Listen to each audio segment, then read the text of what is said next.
வாசிங்க. கலாத்தியர்கள் நிருபம் 4ஆம் அதிகாரம் 30வது வசனம் வாசி. அதை குறித்து வேதம் என்ன சொல்லுகிறது? அடிமையானவளின் மகன் சுயாதீனமுள்ளவளுடைய குமாரனோடே சுதந்திரவாளியாயிருப்பதில்லை. ஆகையால் அடிமையானவளையும் அவளுடைய மகனையும் புறம்பே தள்ளு என்று சொல்லுகிறது. இது 3வது பாயிண்ட். இதுவரைக்கும் என்ன பண்ணணும்?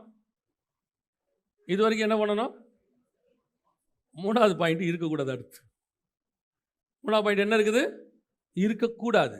என்ன இருக்கக்கூடாது? அடிமையானவனும் சுதந்திரவாளியும் ஒன்றாக இருக்கக்கூடாது. இதை நீங்கள் எப்படி எடுத்துக்கணும்? அப்படி இனிமேட்டு நான் சர்ச்சோடு இருக்க மாட்டேன் அப்படி சொல்லலை. இங்கே சொல்லக்கூடியது பிரமாணம். அடிமையானவள் என்பது ஆகார். 4ஆம் அதிகாரம் 24-25. இவைகள் ஞான அர்த்தமுள்ளவைகள். அந்த ஸ்திரீகள் 2 ஏற்பாடுகளாம். ஒன்று சீனாய் மலையில் உண்டான ஏற்பாடு. அது அடிமைத்தனத்திற்குள்ளாக பிள்ளை பெறுகிறது. அது ஆகார் என்பவள்தானே. இந்த அடிமை என்பது பிரமாணம், நியாய பிரமாணம். இதுக்கு முன்னாடி உள்ளதான உலகம் உங்களுக்குள்ள இருந்தது, எல்லாம் இருக்கு. இந்த பிரமாணத்தோடு கூட அடுத்து ஈசாக்கு, இஸ்மவேலோடு கூட யார் இருக்க முடியாது? ஈசாக்கு இருக்க முடியாது. அதை தான் அங்கே எழுதுறாரு. ஈசாக்கோடு கூட இஸ்மவேல் ஒன்றாக இருக்க முடியாது. ஆகார் என்பது நியாய பிரமாணம். அதிலிருந்து வந்தது தான் இஸ்மவேல். அடிமையானவரிடத்தில் பிறந்தவர், நியாய பிரமாணத்தின் பிள்ளைகள். சாராள் என்பது சுயாதீன பிரமாணம், நியூ டெஸ்ட்மென்ட் சர்ச். அதிலிருந்து வந்தது என்னது? சுயாதீனத்தின் பிள்ளைகள் ஈசாக். இங்கே சொல்றாங்க ஈசாக்கும் இஸ்மவேலும் இணைந்திருக்க முடியாது. நியாய பிரமாணமும் சுயாதீன பிரமாணமும் இணைந்திருக்க முடியாது. அடிமைத்தனத்தின் பிரமாணமும் விடுதலை பிரமாணமும் ஒன்றாயிருக்க முடியாது. அப்படின்னா என்ன அர்த்தம்? நீங்கள் எப்பொழுது கர்த்தருடைய நியாய பிரமாணத்திலிருந்து விடுதலையாகி இப்போ ஊழியம் பண்ணுறதுக்கு சுயாதீன பிரமாணத்துக்குள்ளே வந்துட்டீங்களோ, நியூ டெஸ்ட்மெண்ட்டுக்குள்ளே வந்துட்டீங்களோ, உங்களுக்குள்ள என்ன இருக்கக்கூடாது? பழைய பிரமாணம் இருக்கவே கூடாது. ரெண்டும் ஒன்றாய் இருப்பதில்லை. சுதந்திரவாளியானவன் அடிமையானவனோடு கூட என்ன இருக்க முடியாது? சுயாதீனம் உள்ளவன் அடிமையானவனோடு கூட சுதந்திரவாளியாக இருக்க முடியாது. ரெண்டும் ஒன்றாக இருக்கவே முடியாது. ஸோ காட் என்ன விரும்புகிறாரு அப்படின்னு கேட்டிங்கன்னா, இந்த அடிமைத்தனத்துக்குள்ளேருந்து வந்தோம் இல்லையா, ஒரு காலகட்டம் வரைக்கும் கீழ்ப்படிஞ்சிருந்து இருந்தோம் இல்லையா, அங்கே இருக்கிற காலத்தில் நமக்கு கொஞ்சம் என்ன இருக்கும்? அடிமைத்தனத்தினுடைய சுபாவங்கள்லாம் இருக்கும்ல, நியாயப்பிரமாண சுபாவங்கள் இருக்கும்ல. இங்கே வரும்போது அது உன்னை விட்டு போகணுங்கிறாரு. இப்போ நான் சொல்கிறேன், உங்களுக்கு புரியுதான்னு பாருங்க. நாம் கர்த்தர் சொல்கிற இடத்துல வைக்கப்பட்டோம். அந்த வைக்கிற இடத்துல சில பிரச்சனைகள் இருக்கும். தோட்டத்துக்குள்ளே வச்சா அங்கே என்ன இருக்கும்? நன்மை தீமை அறியத்தக்க கனி இருக்கும். கர்த்தர் சொல்கிற இடத்துல இருந்தால் இருக்கும். கர்த்தர் கொண்டு போய் பாபிலோனில் வச்சா அங்கே ராஜாவுடைய தீட்டுப்பட்ட சாப்பாடு இருக்க தான் செய்யும். கர்த்தர் கொண்டு போய் இயேசு கிறிஸ்துவை எங்கே வைக்கிறாரு? நாசரேத்தில் வைக்கிறாரு. ஒருத்தன் கேட்குறான், நாசரேத்திலிருந்து நன்மை தோன்றுமோ? அப்போ நாசரேத்தும் இயேசுவும் ஒன்றா இருக்க முடியாது. ஒரு இடத்துல கர்த்தர் என்ன பண்ணிடுவார்? உங்களை வேறு பிரிப்பார். அப்படி வரும்போது நாசரேத்தின் சுபாவம் உங்களுக்குள்ள வரக்கூடாது. பாபிலோனுக்குள்ள இருக்கும்போது பாபிலோன் சுபாவம் உங்களுக்குள்ள வரக்கூடாது. இஸ்மவேலோடு இருக்கும்போது நீங்களும் இஸ்மவேலும் ஒன்றா இருக்க முடியாது. செப்பரேட்டட். அப்போஸ்தலர் நடவடிக்கைகள் 2:40 சொல்லுது, மாறுபாடான சந்ததியை விட்டு விலகி உங்களை ரட்சித்துக் கொள்ளுங்கள். இந்த செப்பரேஷன் இஸ் வெரி இம்பார்ட்டன்ட். நீங்கள் என்ன செஞ்சிட்டு இருக்கிறீங்கன்னா, நான் ரட்சிக்கப்பட்ட பிறகு, இப்போ நான் பேசுறது எல்லாமே நல்லா கவனிங்க. ஆபிரகாம் பாளையத்துக்குள்ள நடக்கிற விஷயம் இது எதுவுமே பழைய சினையார் தேசத்தில் ஆபிரகாம் கிட்ட இருந்து வந்ததில்லை. இது எல்லாம் எங்கே இருக்குது? ஆபிரகாம் பாளையத்துக்குள்ள இருக்குது. இஸ்மவேல் யாரு? ஆபிரகாமின் வித்து, வேற யாரும் இல்லை, ஆபிரகாமின் வித்து. ஆனால் ஈசாக்கும் இஸ்மவேலும் ஒன்றா இருக்க முடியாது. எங்க அது ஆபிரகாம் வித்து தானே, இருக்க முடியாது, அவ்வளோதான். அதே மாதிரி தான் நீங்கள் சில நேரங்களில் இங்கே இருக்கும் பொழுது கீழ்பட்டிருக்கிற காலகட்டத்தில் கற்றுக்க கூடாத சில விஷயங்களும் இருக்கும். அது உங்களுக்குள்ள இருக்கக்கூடாது. இப்போ வேறு பிரிக்கப்பட்டு ஃபுல் டைம் நீங்கள் இப்படி வரீங்கல்ல, ஃபுல் டைம்னா மினிஸ்ட்ரி இல்லை, ஃபுல்லாக ஆண்டருக்குள்ளே வரீங்கல்ல, இப்படி வரும்பொழுது உங்களுடைய பழைய சுபாவங்கள் கொஞ்சம் இருக்கும். இதுவும் அதுவும் என்ன செய்ய முடியாது? ஒன்றாக இருக்க முடியாது. ரெண்டும் சுதந்திர வழியாக இருக்க முடியாது. இப்போ நான் சொல்கிறேன், நல்லா புரிஞ்சுக்கோங்க. அது எப்படிங்க எனக்கு சரியாக புரியலன்னீங்கன்னா, இயேசுவை ஏற்றுக்கொள்றதுக்கு முன்னாடி உங்களுக்குள்ளே இருந்தது பாவம். என்ன இருந்துச்சு? பாவம் இருந்துச்சு. ஆனால் வந்த பிறகு பலகீனம் இருக்கும். நம்மளை பொறுத்த வரைக்கும் சிகரெட் பிடிக்கிறது, குடிக்கிறது, விபச்சாரம், வேசித்தனம் அல்லது வட்டி கொடுக்கறது, இதெல்லாம் பாவம்.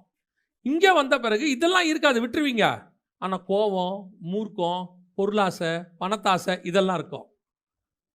யூதாஸ் காரியத்தை எல்லாத்தையும் விட்டுட்டு இயேசுக்கு பின்னாடி வந்துட்டான். ஆனால் பொருளாசை அவனை விட்டு என்ன செய்யலை? போகலை. இப்போ என்ன செய்யக்கூடாது, இதுவும் அதுவும் ஒன்றா இருக்க முடியாது. அங்கே இருந்தது பாவம் வேறு, இங்கே இருக்கிறது வேலை. இது ஆபிரகாம் பாளையத்துக்குள்ளே இருக்கும். ஆபிரகாமுடைய கூடாரம் பக்கத்து கூடாரத்தில் இது இருக்கும். எவர் சொல்கிறாரு, அவனும் இவனும் ஒன்றாக இருக்க முடியாது, நோ சான்ஸ் அப்படின்னு சொல்கிறார். இப்போ யோசிச்சு பாருங்க, இதில் எனக்கு இந்த வசனத்தை வாசிக்கும் போது இந்த வசனத்துக்கான டீப் அர்த்தத்தை கொஞ்சம் புரிஞ்சுக்கோங்க. வாசிங்க 29. ஆகிலும் மாம்சத்தின்படி பிறந்தவன் ஆவியின்படி பிறந்தவனை இப்பொழுது துன்பப்படுத்தினது போல இப்பொழுதும் நடந்து வருகிறது. இப்போ துன்பம் யாரை படுத்தினது? இஸ்மவேல் ஈசாக்கை என்ன துன்பப்படுத்தினா? பரியாசம் பண்ணதுக்கு ஈசாக்கு ஏதாவது வருத்தப்பட்டானா? அங்கே இருக்க ஏதாவது அவன் பண்ணதிலே மனம் நொந்து போனான், மனம் வருந்தினான், ஏதாவது இருக்குதா? ஆக்சுவலாக ஈசாக்க பரியாசம் பண்ணா துன்பப்பட்டது சாராள். துன்பப்படுத்தினது போல இப்பொழுதும் நடக்கிறதுனா என்ன அர்த்தம்? அவன் ஈசாக்கத்தான் பரியாசம் பண்ணான், ஆனால் ரியாக்ஷன் எங்கே வந்துச்சு? சாராள் கிட்ட வந்துச்சு. அந்த அம்மா பார்க்குது, என் பையனை என்ன பண்ணுற, கிண்டல் பண்ணுற நீ. ஒருவேளை ஈசாக்கு தெரியுமா தெரியாதான்னு கூட தெரியாது. ஏன்னா பிள்ளை பால் மறந்த போது அந்த வசனம் சொல்லுது, பெரிய விருந்து பண்ணினான். பின்பு இந்த பின்புக்கு பின்னாடி எத்தனை வருஷம் இருக்குது, எத்தனை மாதம் இருக்குன்னு நமக்கு தெரியாது. ஆனால் இஸ்மவேல் ஈசாக்க பரியாசம் பண்ணிட்டான். அதை ஈசாக்கு ரிஜிஸ்டர் பண்ணானா பண்ணலையா நமக்கு தெரியாது. அவன் துன்பப்பட்டானா படலையா தெரியாது. ஆனால் ரியாக்ஷன் எங்கே வந்துச்சு? சாராள் இடத்துலேருந்து வந்துச்சு. அவங்க அந்த அம்மா சொல்கிறாங்க, ஆபிரகாமை நோக்கி, இந்த அடிமை பெண்ணையும் அவன் மகனையும் புறம்பே தள்ளும். இந்த அடிமை பெண்ணின் மகன் என் குமாரனாக ஈசாக்கு கொடுக்கிற சுதந்திரவாளியாய் இருப்பதில்லை. அப்படின்னா என்ன அர்த்தம்? ஈசாக்கு என்பது சாராளுடையதான கர்த்தரின் தரிசனம். ஈசாக்கு என்பது சாராளுடைய கர்த்தரின் தரிசனம். சாராளுக்கு கர்த்தர் வாக்கு பண்றார், நீ ஒரு குமாரனை. அப்ப சாராள் என்பது சுயாதீன பிரமாணம் 4ஆம் அதிகாரத்தில் கலாத்தியரின் படி. அப்ப அந்த சுயாதீன பிரமாணம் ஒரு பிள்ளையை பெற்றெடுக்கணும். ஈசாக்கு அதான் இயேசு கிறிஸ்து. அதுதான் வந்துட்டு நியூ டெஸ்ட்மென்ட் சர்ச். இந்த நியூ டெஸ்ட்மென்ட் சர்ச்சை துன்பப்படுத்த போறது யாருன்னு கேட்டீங்கன்னா, அதே ஆபிரகாமு கூட இருக்கக்கூடியதான ஓல்ட் டெஸ்ட்மென்ட் சர்ச். யாரு? ஆகார் பெற்ற இஸ்மவேல். அவன் யாருன்னு கேட்டீங்கன்னா 4ஆம் அதிகாரம் சொல்லுது நியாயப்பிரமாணம். அவரோட அர்த்தம் என்ன? நான் தேவனுடைய ஆலயமாக இருக்கிறேன், சுயாதீன பிரமாணத்தின்படி எனக்குள்ளிருந்து ஒரு மாம்சம் கிரியை செய்கிறது, அது நியாயப்பிரமாணம். இந்த மாம்சம் என்னுடைய ஆவியோடு கூட போராடும் போது என் தரிசனம் இங்கே துன்பப்படுகிறது. எனக்கு கர்த்தர் கொடுத்த தரிசனம் என்ன ஆகுது? துன்பப்படுது. நாம் என்ன நினச்சிக்கிறோம் தெரியுமா? இதை யூதர்களை இஸ்மவேலர்கள் துன்பப்படுத்துகிறாங்க, இல்லை உலகம் நம்மளை துன்பப்படுத்துது. ஆக்சுவலாக இங்கே பிரமாணத்தை பற்றி மட்டும்தான் அவர் பேசுகிறாரு. உங்கள் அத்தனை பேர் மேலேயும் ஒரு தரிசனம் இருக்குது. உங்களுக்குள்ள அதை வச்சு தான் கர்த்தர் பில்ட் பண்ணி கொண்டாந்துருக்கிறாரு. அப்படி கொண்டு வரும் பொழுது உங்களுக்குள்ள இருந்து ஒன்று கிரியை செய்யும். நியாயப்பிரமாணம் நம்ம உண்டாக்குனது, மாம்சத்தின்படி கிரியையினால உண்டாக்கக்கூடியது. அது என்ன செய்யும்? உன் தரிசனத்தை துன்பப்படுத்தும். ஒருவேளை இது ஈசாக்குக்கு தெரியாமல் கூட இருக்கும். ஈசாக்க பரியாசம் பண்ணுறது, சில நேரத்தில் ஒருத்தர் கிண்டல் பண்ணுறது, அவன் கிண்டலாக பேசுறது கேட்குறவங்களுக்கு தெரியாது கிண்டலாக பேசுகிறாங்கன்னு. அவங்களே திருப்பி கேட்பாங்க, நீ இப்போ என்ன கிண்டல் தானே பண்ணுற அப்படின்னு கேட்பாங்க. புரியுதா உங்களுக்கு? அவங்க கிண்டல் பண்ணுவாங்க, கேட்குற ஆளுக்கே தெரியாது கிண்டல் பண்ணுற. ஆனால் சுற்றி இருக்கிறவங்களாம் சிரிப்பான் உட்காந்து. அப்படி சிரிக்கும் போது அந்த கிண்டல் பண்ணுறோம்ல, அந்த கிண்டல் ஆகிற ஆளுடைய அம்மாவுக்கு கோபம் வருது. என் பிள்ளை எல்லாரும் கிண்டல் பண்ணுற, அவனுக்கு ஒன்றுமே தெரில. சில நேரத்தில் பிள்ளையை போட்டு எல்லாரும் ஏதாவது விளையாட பண்ணிகிட்டு இருப்பாங்க. தான் பிள்ளை அப்படி அவங்க பரியாசம் பண்ணப்படுறத எந்த தாயும் என்ன செய்ய மாட்டாங்க, விரும்ப மாட்டாங்க. பசங்கள்லாம் ஜோக் அடித்து விளையாடுவாங்க. ஆனால் அப்பாவுக்கு மட்டும் என்னவா இருக்கும், கொஞ்சம் கஷ்டமாக இருக்கும். நம்ம பையனை காமெடியாக மாற்றுறாங்களே அப்படின்னு இருக்கும். எல்லாரும் சந்தோஷமாக இருப்பாங்க. அந்த மாதிரி நமக்குள்ள உள்ள தரிசனம் கர்த்தர் உங்களுக்குள்ளே வச்சிருக்கிறாரு. அதோடு கூட உங்கள் மாம்ச கிரியை அதை என்ன செய்யுமா? துன்பப்படுத்துமா, வேதனைப்படுத்துமா. எது வேதனைப்படுத்துறது?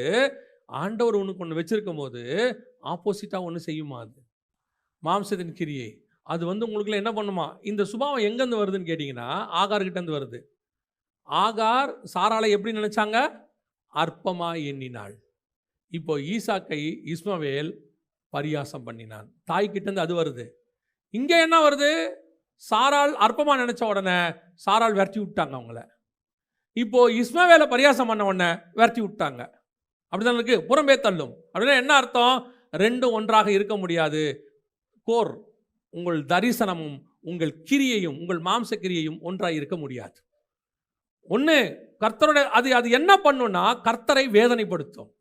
உங்க தரிசனத்தை அது என்ன செய்யும்? வேதனைப்படுத்தும். உங்க மேல கர்த்தர் வச்ச திட்டத்தை பரலோகம் வேதனைப்படும். நான் உனக்கு இப்படி ஒன்று வச்சிருக்கனே, நான் இதுக்காக தானே உன்னை உருவாக்கினேன், இப்போ உனக்குள்ள இருந்து இது கிரியை செய்யுதே, இது உன்னை பரியாசம் பண்ணுது அப்படின்னும் போது ஆண்டவர் நினைக்கிறது இல்லை, இது உன்னை ஏதோ ஒன்று செய்யுது, உன்னை நீ தப்பா போற அப்படின்னு காட்டும். இது தான் பரலோகம் சொல்லுது, துன்பப்படுத்தினது போல. அவன் மேலே உள்ள தரிசனம் அது சுயாதீன பிரமாணம், இவன் மேலே உள்ளது நியாயப்பிரமாணம். ரெண்டும் ஆபிரகாமுடைய வித்து தான், ரெண்டும் தேவன் கொண்டு வந்தது தான். இப்போ இந்த மாம்சம் யாருக்குரியது? யார் கொடுத்தது? இந்த மாம்சம் கர்த்தர் கொடுத்தது. உள்ளுக்குள்ள இருக்கிற ஆவியின் பிரமாணம் யார் கொடுத்தது? இந்த மாம்சத்தின்படி செய்யக்கூடாதுன்னு யார் சொல்றா? ஆனால் கொடுத்தது யாரு? ரெண்டுமே கர்த்தரிடத்துல வந்தது தான். ஆனால் ஆண்டவர் சொல்றாரு, இது சொல்றபடி இது செய்யக்கூடாது, அது மேலே இருக்கிற சொல்றபடி தான் உள்ள செய்யணும். இது சொல்றபடி இது செய்ய ஆரம்பிச்சு அதுக்கு கீழ்ப்படி ஆரம்பிச்சிட்டா மேலே இருக்கிறது துன்பப்படுமா? ஐயோ தப்பா போதே, இப்படி செய்கிறாங்களே. இப்போ நான் கேட்கணும், ஆண்டவரே இந்த மாம்சம் எனக்குள்ளது இப்படி கிரியை செய்யுதுன்னா இந்த மாம்சம் தான் நீங்கள் கீழ்படுத்தி நீங்கள் தானே கொடுத்தீங்க. அதான் ரோமரில் எழுதுறாரு, அது சிருஷ்டித்தராலே அப்படி ஆயிடுச்சு. அது எதுக்கு பண்ணியிருக்காருன்னா ஒரு குறிப்பிட்ட காலம் வரைக்கும் அப்படி தான் பண்ணி வச்சிருக்கிறாராம். ஒரு நாள் வரும் இந்த சிருஷ்டியானது என்ன செய்யுமா? ஒரிஜினலை போய் தரிச்சு கொள்ளுமா. அழிவுள்ளதான இது அழியாமையும் சாவுக்கு இதுவான இது அப்படின்னா என்ன அர்த்தம்? உனக்குள்ள தரிசனம் பரலோகத்தில் உள்ள தரிசனத்தோட ஒத்து போயிட்டு இருக்குது. அந்த தரிசனத்தோடு தான் நீங்கள் ஓடணும். நீங்கள் உலகத்தில் உள்ள காரியத்தோட உங்கள் பரலோகத்தின் தரிசனத்தை மிக்ஸ் பண்ணீங்கன்னா, நான் சொல்றது புரியுதா? இப்போ ஆபிரகாமுக்கு ஈசாக்கு பிள்ளையா இருக்கணும். பரலோகத்தோட தரிசனம் என்னன்னா, ஈசாக்கு வந்து இயேசு வந்து உலகத்தை மீட்கணும். இதுதான் பரலோகத்தோடைய தரிசனம் ஆபிரகாம் பிள்ளைக்கு. ஆனால் ஆபிரகாமுக்கு எல்லாரும் மாதிரியும் எனக்கு ஒரு பிள்ளை வேணும். எல்லாரும் பிள்ளை வச்சிருக்கிறாங்க, எனக்கு மட்டும் பிள்ளை இல்லை ஆண்டவரே, எனக்கு ஒரு பிள்ளை இருந்தால் நல்லா இருக்குமே. இந்த விசாரணை கர்த்தன் இருக்கிறானே தமஸ்கூரனாகி எலியசர் இல்லை, உன் கர்ப்ப பிறப்பு இஸ்மவேல் இல்லை. ஏன்? இது எல்லாம் உன் மாம்சத்தில் உண்டாகிறது. இதுதான் சொல்லுச்சு. ஆனால் உன் மாம்சத்தை நான் எது கொடுத்துருக்கேன்னா ஈசாக்கை பெற்றெடுக்கிறதுக்கு. உங்களுக்கு புரியுதா? இப்போ சாராளுக்கும் ஆபிரகாமுக்கும் சரீரம் செத்ததாக இருந்தாலும் ஈசாக்க பிறக்குது, வாக்குத்தத்தன் பிள்ளை. ஆனால் இந்த சரீரம் எதுக்கு இருக்கு? ஈசாக்க பிறக்கிறதுக்கு. இந்த சரீரம் இஸ்மவேலை பிறக்கிறதுக்கு இல்லை. ஆனால் இந்த சரீரம் என்ன செய்யும்னா இஸ்மவேலுக்கோடு கூட உங்கள் ஈசாக்கையும் இணைக்க சொல்லும். அது அதை துன்பப்படுத்தும், வேதனைப்படுத்தும். அது கர்த்தருக்கு எப்படி இருக்குதா? வேதனையாக இருக்குது. இந்த காரியம் கர்த்தருக்கு எப்படி இருந்ததா? துக்கமாக இருந்தது. மனுஷனை உண்டாக்கின. இப்போ சொல்கிறார் ஆண்டவர், என் ஆவி மனுஷனோடு கூட போராடுவது இல்லை. இந்த காரியம் கர்த்தருக்கு வெசனமாக இருந்தது. சவுலை ராஜாவாக்கினது கர்த்தருக்கு வெசனமாய். ஏன்? நான் சவுலை ஏன் ராஜாவாக்கினேன்? நல்லா கவனிங்க. அது ஒரு மெகா பிளான். சவுல் பென்யமின் கோத்திரத்தான். புரியுதா உங்களுக்கு? சிலோவாமில் தான் என்ன இருக்குது? தேவனுடைய ஆலயம் இருக்குது. இவங்க ரெண்டு பேர் இந்த அது எதுனா பென்யமின் கோத்திரத்துக்குள்ளே தான் இருக்குது அந்த சிலோவாம் ஆலயம் இருக்கிற இடம், ஆசாரிப்பு கூடாரம் இருக்கிற இடம். இப்போ இவன் ராஜா, ஆலயம் அங்கே இருக்குது. ரெண்டும் ஒரே கோத்திரத்துக்கிட்ட கொடுத்துட்டார் ஆண்டவர். சவுலுக்கிட்ட ராஜ்யபாரத்தையும் கொடுத்துட்டாரு, பென்யமின் கோத்திரத்துக்கிட்ட ஆசாரிப்பு கூடாரத்தையும் கொடுத்துட்டாரு. கர்த்தருடைய ஃபியூச்சர் பிளான் என்ன? மில்கிசேதேக்கின் முறைமை, ராஜாவும் ஆசாரியனும் ஒன்றா இருக்கணும். இந்த ரெண்டுத்தையும் கொண்டு வந்து ஆண்டவர் அழகாக ஒரே கோத்திரத்தில் கொடுத்துட்டாரு. இப்போ சவுல் வழியாக தான் எல்லாம் வரணும், பக்கா பிளான். இப்போ சவுல் என்ன பண்ணிட்டாரு? ஆடு மாடு மேலே ஆசை வச்சுட்டார். ஆடு மாடு என்ன பண்ணிட்டாரு? ஆசை வச்சுட்டார். அதனுடைய விளைவு என்னாக மாறுதுன்னு கேட்டிங்கன்னா, 17ஆம் அதிகாரம் யாத்ராகமத்தின் புஸ்தகத்தில் சவுலை கொண்டு செய்ய வேண்டியதான ஒரு தீர்க்க தரிசனம் அங்கே இருக்கு. இப்போ அமலேக்கியர்கிட்ட ஆண்டவர் மோசே கிட்ட சொல்லுவார், கடைசி 2 வசனம் வாசிங்க. 17 கடைசி 2 வசனம். அமலேக்கியருடைய கை கர்த்தருடைய சிங்காசனத்துக்கு விரோதமாக இருந்தபடியால் தலைமுறை தலைமுறையாக யுத்தம் நடக்கும். மோசே காலத்திலிருந்து நடக்கும். அதுக்கு முந்தின வசனம், பூமியின் கீழாதபடி என்ன செய்வேன்? நாசம் பண்ணுவேன். இந்த ப்ராஃபஸி எங்கே நடக்கணும்? சவுலுக்கிட்ட நிறைவேறணும். சவுலுக்கிட்ட சொல்கிறாரு, அமலேக்கில் ஒன்று கூட பாக்கி வைக்காத, மொத்தத்தையும் க்ளோஸ் பண்ணிடு, எல்லாத்தையும் க்ளோஸ் பண்ணியிருப்பா. ஏன்? இது ஒன்றை கொண்டு நான் வச்சிருந்த தரிசனம், நீ தான் அதை நிறைவேற்றணும். நீ அதை அமலேக்க மொத்தத்தையும் க்ளோஸ் பண்ணிட்டு நான் சொல்றபடி செய்யும்பொழுது உன் ராஜ்ய பாரத்தில் ஆசாரித்துவம் எல்லாம் ஒன்றா வந்துடும். மெகா பிளான் இருக்கு அதுல, மெகா பிளான். இப்போ சவுல் என்ன பண்றாரு, அங்க இருக்கிற ஒரு ஆடு, அங்க இருக்க ஆடு, அது எப்படி இருக்குது அந்த மாடு பார்க்கறதுக்கு? சும்மா கொலு கொலுன்னு இருக்கு, பார்க்க நல்லா அட்ராக்டிவா இருக்கு, சும்மா பார்த்தா சூப்பரா இருக்கு. இந்த மாடு நம்ம கிட்ட இருந்தா நல்லா இருக்குமே, இந்த மாடு நம்ம தொழுவத்தில் இருந்தா நல்லா இருக்குமே. ஏய், உன் தரிசனம் ஹெவன்லி தரிசனம், மாட்டு மேலே போகக்கூடாது. உன் சிந்தனை, உன் தரிசனம் எங்கே போகக்கூடாது? மாட்டு மேலே போகக்கூடாது. அது மாடு கிடக்குது. இதை விட கொழுக்குள்ளான மாடெல்லாம் கத்தர் கொடுக்க வல்லமை உள்ளவராய் இருக்கிறார். உன்னை எதுக்கு நான் கொண்டு வந்திருக்கேன்? இஸ்ரவேலின் ராஜா, ஏன் போஸ்டிங்கை உனக்கு கொடுத்துருக்கேன்றாரு. அவர் தான் ராஜா.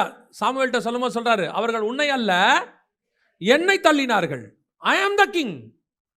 ஏன் போஸ்டிங்கில் இப்போ இவங்கிட்ட சொல்றாருல, பேதுருக்கிட்ட, என் ஆடுகளை மெய்ப்பாயாக, நானே நல்ல மெய்ப்பன், என் ஆடுகளை நீ மெய்ப்பாய். ஏன் போஸ்டிங்கை உங்ககிட்ட கொடுக்குறேன். அவருக்கு அந்த போஸ்டிங்கோட மேன்மை தெரியாம போயிருச்சு. உடனே அவர் என்ன பண்றாரு, அவர் நல்ல மெய்ப்பனா தான் இருந்திருக்கணும். திடீர்னு பார்த்தா இஸ்ரவேலுக்கு மட்டும் அவர் என்னவா மாறுறாரு? அப்போஸ்தலனாக மாறுறாரு. பவுல் சொல்றாரு, இஸ்ரவேலுக்கு கேபாவையும் அப்போஸ்தலனாகவும் என்னை புறஜாதிக்கு அப்போஸ்தலனாக கத்தர் வைத்தார். ஏன்பா, அவர் இஸ்ரவேலை பார்த்தோன்னே, அந்த ஆடு மாடை பார்த்தோன்னே அவர் கொஞ்சம் கொழுகுலுன்னு ஆயிடுவார். கேபாவும் பர்னபாவும் மாய்மாலம் பண்ணினார்கள். இது அப்படிதானே இருக்குது. அப்போ அவங்க என்ன நினைக்கிறாங்க, அவங்களுடைய தரிசனம் அவங்களுக்கு தெரியல. அவர் சொல்றாரு, இயேசுவோடைய தரிசனத்தில் என்ன இருக்குது, காணாமல் போன இஸ்ரவேலை அல்லாமல் வேறு யாருக்கும் வரவில்லை. சொல்லிட்டு இன்னொரு இடத்துல சொல்றாரு, என் மந்தையை சேராத வேறு ஆடுகளும் எனக்கு உண்டு. அப்போ பேதுரு மெய்ப்பனா இருந்தா அவனுக்கு தெரியணும், இஸ்ரவேலுங்கிற ஆடும் இருக்குது, மந்தையை சேராத ஆடும் இருக்குது, வெளியிருந்து ஆடு வரணும், எல்லாத்தையும் சேர்க்கணும். இதான் விஷன். இவர் என்ன பண்றாரு, இஸ்ரவேலுங்கிற ஆடை மட்டும் கான்சென்ட்ரேட் பண்றாரு. இப்போ தரிசனம் போயிருச்சு. இப்போ ஆண்டவர் என்ன பண்றாரு, பேதுருடைய இடத்துல இருந்து யாரை கொண்டாடுறாரு? அது எப்படிங்க கொண்டாந்தாருன்னு சொல்லுவீங்க? பேதுருக்கிட்ட தான் ஆண்டவர் சொன்னாரு, இந்த கல்லின் மேல் சபையை கட்டுவேன்னாரு. ஆனா பவுல் சொல்றான், நான் அஸ்திவாரம் போட்டேன். போட்டால் வேற, அஸ்திவாரம் போட்டால் மாறிட்டான். ஏன்? நீ ஆடு மாடு மேல ஆசை வச்சுட்ட, நீ இஸ்ரவேலுங்கிற ஒரு கோத்திரத்தை மட்டும் பார்த்துட்ட. உன் தரிசனம் வைட், பெருசு, கர்த்தர் வச்சிருக்காரு பெரிய தரிசனம். ஆண்டவர் சொல்றாரு, இதுவும் அதுவும் சேராதுப்பா, இதையும் அதையும் ஒன்றா வைக்க முடியல. சவுல் கொண்டாந்து போய் அமலேக்கனை வச்சதனுடைய விளைவு கர்த்தர். ஆனால் நல்லா கவனிச்சுக்கொள்ளுங்க, கர்த்தர் அமலேக்கனை க்ளோஸ் பண்ணி முடிச்சிட்டாரு. யாரை வச்சு முடிச்சிட்டாரு? சாமுவேலை வச்சு முடிச்சிட்டாரு. அவருடைய பிளான் கன்ஃபார்மாக நடக்கும். உனக்கு தான் லாஸ், உனக்கு தான் லாஸ். நம்ம தரிசனத்தை நம்ம கொண்டு வச்சதை கண்டிப்பாக பரலோகம் நிறைவேற்றிடும். நம்மை கொண்டே செய்யும், இல்லை யாரை வச்சாவது செய்யும். ஏன்னா அது ஹெவனுக்கான வேலை, அதை ஹெவன் ஒரு நாளும் விடாது. அதை நம்மளை வச்சு செய்தா இல்லையாங்கிறது மட்டும்தான் கேள்வி. அதுதான் நமக்கு கொடுத்த, காட் கொடுத்த பெரிய கிஃப்ட். நாம் அதை செய்கிறோமா? இங்கே என்ன வந்துருச்சு, சவுலுக்கு அமலேக்கு ஆடு மேலே ஆசை வந்துருச்சு, பேதுருக்கு இஸ்ரவேல் மேலே அந்த கோத்திரத்து மேலே ஆசை வந்துருச்சு. அவங்களும் இது புறஜாதியார் பாகுபாடு வந்துருச்சு. இஸ்ரவேலும் ஈசாக்கும் ஒன்றாக இருக்க முடியாது, சுயாதீன பிரமாணம் நியாயப்பிரமாணம் ஒன்றா இருக்க முடியாது. வசனம் சொல்லுது, இது ரெண்டும் ஒன்றாக இருக்க வாய்ப்பே இல்லை. இருந்தால் அது துன்பப்படுத்தும். ஏன்? பல நேரத்தில் உன் தரிசனம் வேதனையோடு ஓடுது. தரிசனத்தில் தான் ஓடுறீங்க, ஆனால் எப்படி ஓடுது? வேதனையோடு ஓடுது. ஏன்னா கூடவே இஸ்மவேல் வந்துக்கிட்டு இருக்கான், கூடவே உன் மாம்சம் வந்துக்கிட்டே இருக்கு, கிரியை செஞ்சுக்கிட்டே இருக்கு. அது கூட வர வர வர தரிசனத்தில் போயிட்டு தான் இருக்கு. குத்துது கொடையுது, குத்துது கொடையுது. ஏன்? அந்த இடத்துல கொண்டு வந்து இஸ்மவேலை கலந்துட்ட. திருப்பியும் சொல்கிறேன், எந்த ஒரு விஷயத்திலையும் உங்கள் தரிசனத்தில் மாம்சத்தை கலந்துட்டீங்கன்னா சில விஷயத்திலிருந்து நீங்கள் வெளியே வருவது ஈஸி. சொல்கிறேன், சில விஷயத்துலேருந்து வெளியே வர்றது ஈஸி. ஒரு உதாரணத்துக்கு சொல்கிறேன். இப்போ என் கூட ஒரு அசிஸ்டண்ட் நான் சேர்த்துக்கிறேன். அவன் என் தரிசனத்துக்கு ஒத்தவனா இல்லை, சரியா? தரிசனத்துக்கு ஒத்தவனா இல்லை. நான் என்ன பண்ணிடுறேன், கொஞ்ச நாள் அவங்க கூட பழகிறேன், தரிசனம் ஒத்து போல, தம்பி உனக்கு எனக்கு ஒத்து வராது, நீ கிளம்புப்பான்னு சொல்லிடுறேன், வேலை முடிஞ்சு. இப்போ இதை என்ன செஞ்சிடலாம், ரீமாடல் பண்ணிடலாம். ஆனால் தரிசனத்துக்கு இல்லாத ஆளை கல்யாணம் பண்ணிடுறேன். என்ன பண்ணுவிய? மாற்றவே முடியாது, நோ சான்ஸ். இஸ்மவேலும் ஈசாக்கும் ஆபிரகாமை அடக்கம் பண்ணினார்கள். உன்னை சாகிற வரைக்கும் இஸ்மவேல் கூட வருவான். அந்த தரிசனத்தில் இந்த மாம்சம் என்ன செஞ்சுட்டே இருக்கும்? குத்திக்கிட்டே இருக்கும், குடஞ்சிக்கிட்டே இருக்கும், ஓடிக்கிட்டே இருக்கும். நம்ம ஆனால் பிளான் போயிட்டே இருக்கும். ஏன் ஆண்டவரே, எனக்கு ஏன் இப்படிலாம் நடக்குது? தம்பி, நீ தான் இஸ்மவேலை போய் கூட்டு வந்துட்டியப்பா, நீ தான் பக்கத்து கூடாரத்திலேயே வச்சுக்கிட்டியப்பா, உன் மாம்சத்தோட நீ உன் தரிசனத்தோட ஆவியை சேர்த்துட்டியப்பா, நீ அப்படியே ஆவியோட ஓடிடு, நீ அப்படியே ரெபேக்காவோட ஓடிடு பார்ப்போம், ஒரு பிரச்சனையும் இருக்காது. ரெபேக்காவோட ஓடிடு, பிரச்சனையே இருக்காது. எப்போ ஈசாக்கோடைய விஷயம் ரெபேக்காவோட விஷயம் தனித்தனியாக போச்சோ, யாக்கோபு ஊரை விட்டு ஓடிடுவான், வேலை முடிஞ்சு. ஈசாக்கோடைய தரிசனமும் ரெபேக்காவோட தரிசனமும் ஒன்றா இருந்துச்சுன்னா யாக்கோபு அங்கே தான் இருப்பான். இதில் ஈசாக்கோடைய தரிசனம் தப்பா, ரெபேக்காவோட தரிசனம் தப்பான்னு கேட்டிங்கன்னா, ஈசாக்கோடைய ஆசை மாம்சக்கிரியை தப்பு, ரெபேக்காலுக்கு தரிசனம் கரெக்டு. நான் சொன்னது புரியுதா? ஆனால் ஆசீர்வாதம் யார் கையில் இருக்கு? ஈசா கையில் இருக்கு. அவனுடையதான மாம்சக்கிரியை அங்கே வேலை செய்யுது. இங்கே ரெபேக்காலுடைய தரிசனம் கரெக்டு, மாம்சக்கிரியை வேலை செய்யுது. நீ போ, அப்பா கிட்ட இருந்து ஏமாத்து வாங்கிடலாம். ஆக்சுவலாக அப்படி வாங்க வேண்டிய அவசியமே இல்லை. கர்த்தர் நினைச்சாருன்னா ஸ்பாட்டில் ஈசாக்கை மாற்றுறதுக்கு வல்லமை உள்ளவர்.